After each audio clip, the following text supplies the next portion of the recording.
At the CTIA Race to 5G April conference in Washington, D.C., the main theme was the race to lead the world in 5G is on, and America needs to win. At stake, millions of new jobs, billions in economic growth, and transformative advances across industries. What's clear is the US sees their competitors not as the UK or Europe, but Japan, China, and Korea. Only a few weeks ago, the ICT ministers of these countries jointly agreed to collaborate on 5G technology. This is a big reversal from the days of 2G and 3G, when the UK led the world. I'm sure many of us remember the US being a bit of a laggard in mobile. Well, not anymore. What can we learn from the US market about the role of dark fibre? And what would a good dark fibre market look like? Two recent US examples highlight for me what a functioning dark fibre market looks like. Zayo recently announced their plan to upgrade a US wireless operator's fibre to the tower network. They'll bring dark fibre facilities to over 1,800 cell sites in 26 markets. When it's finished, Zayo's fibre to the tower network will exceed 10,000 cell sites nationwide. Crown Castle have their horizontal towers scheme. In January, they had 50,000 small cell nodes, and for small cell backhaul, they currently own 60,000 route miles of fibre, including 23 of the top 25 US markets. They've been averaging 2.5 nodes per mile of fibre, and in the last year, they've put 5,000 nodes on air, with 30,000 more in the pipeline. Even recognizing population differences, the US numbers dwarf the small cells deployed in the UK so far. The US has got down to business. Densification is clearly not a problem there. Here in the UK, we've seen a few trials announced, adding up to a few hundred small cells. Compared with the US and elsewhere, 5G is stalled. We're being half-hearted about it. But the news is not all bad. The latest 5G spectrum auction is complete. Vital spectrum is now in the right hands, and the lopsided distribution of spectrum across UK operators has been reduced just a little. But Three's words of warning about capping BT before the auction now seem prophetic, don't they? The auction process bled 1.4 billion of cash from the UK mobile networks, which won't encourage rapid network investment, quite the reverse. It looks like an age-old tax grab, and in the absence of any rollout obligations, it's not good news for UK 5G. We estimate the UK government's 5G Innovation Fund seems to be about 140 million, just about 10% of the auction proceeds. Perhaps the government could invest more of its bonanza to help kickstart 5G.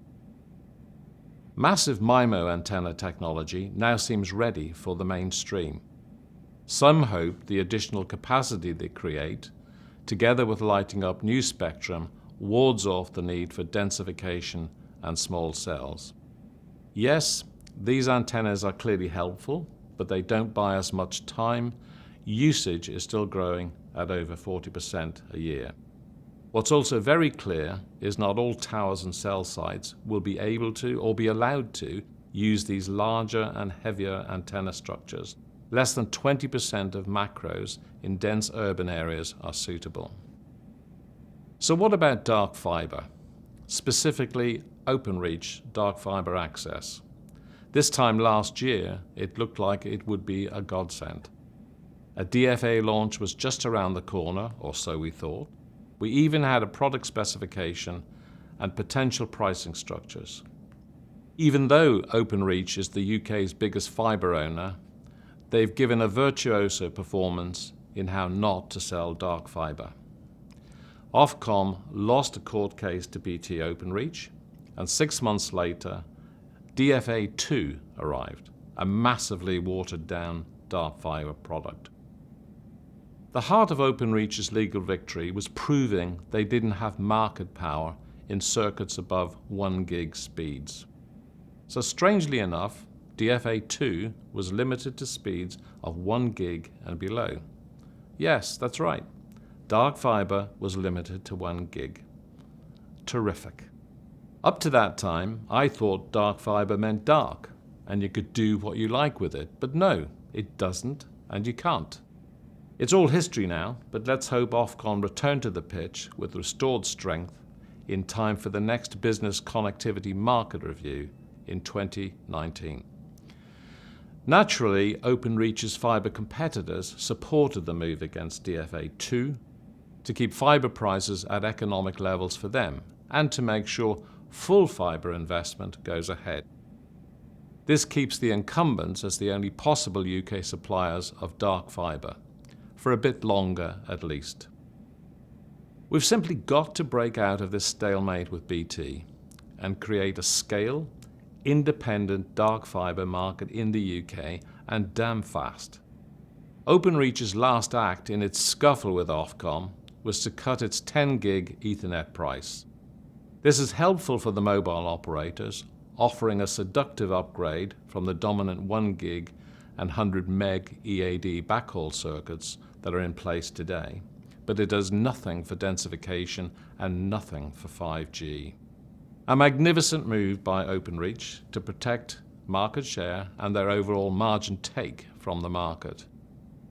You couldn't say Openreach are fervent evangelists of dark fibre, could you? But who can blame them?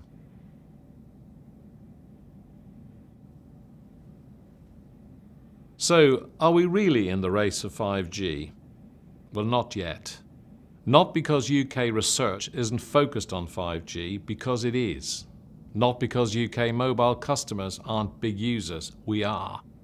Not because operators aren't inventive, they are. Not because UK spectrum is locked away or out of commission, it isn't. But because we don't have widespread dark fibre provided by raring-to-go suppliers. It's not rocket science, but it is management science. We know where the operators need fibre to drive their densification plans down to the individual site grid references. We know how to build that fibre quickly and how to break free from BT EAD constraints and bring a legion of architectural benefits as well. We can demonstrate real savings if we work together and generate positive returns on the investments. We even know how to supercharge full fibre in the same neighbourhoods by using the last quarter mile of BT's ducts or fixed wireless access. So the opportunity is there. It's massive, and the time is now. I heard a story about a man who visited a Greek monastery that was perched high up on a steep mountain. The only way to get there was in a rope basket. He got into the rope basket and was just about to be taken up the steep cliff when he noticed the rope lifting the basket was threadbare and beginning to unravel. And he asked the monk, "How often is the rope replaced?" And the monk said, "Every time it breaks." Well, that's the attitude of the incumbents to the UK's dark fibre problem. I say let's replace the rope before it breaks and show some leadership in cracking the problem. We didn't do it in the last 12 months, but so what? Let's work together now, get experienced groups together to do it, and get the UK back into the race. The alternative is not worth thinking about. Thank you.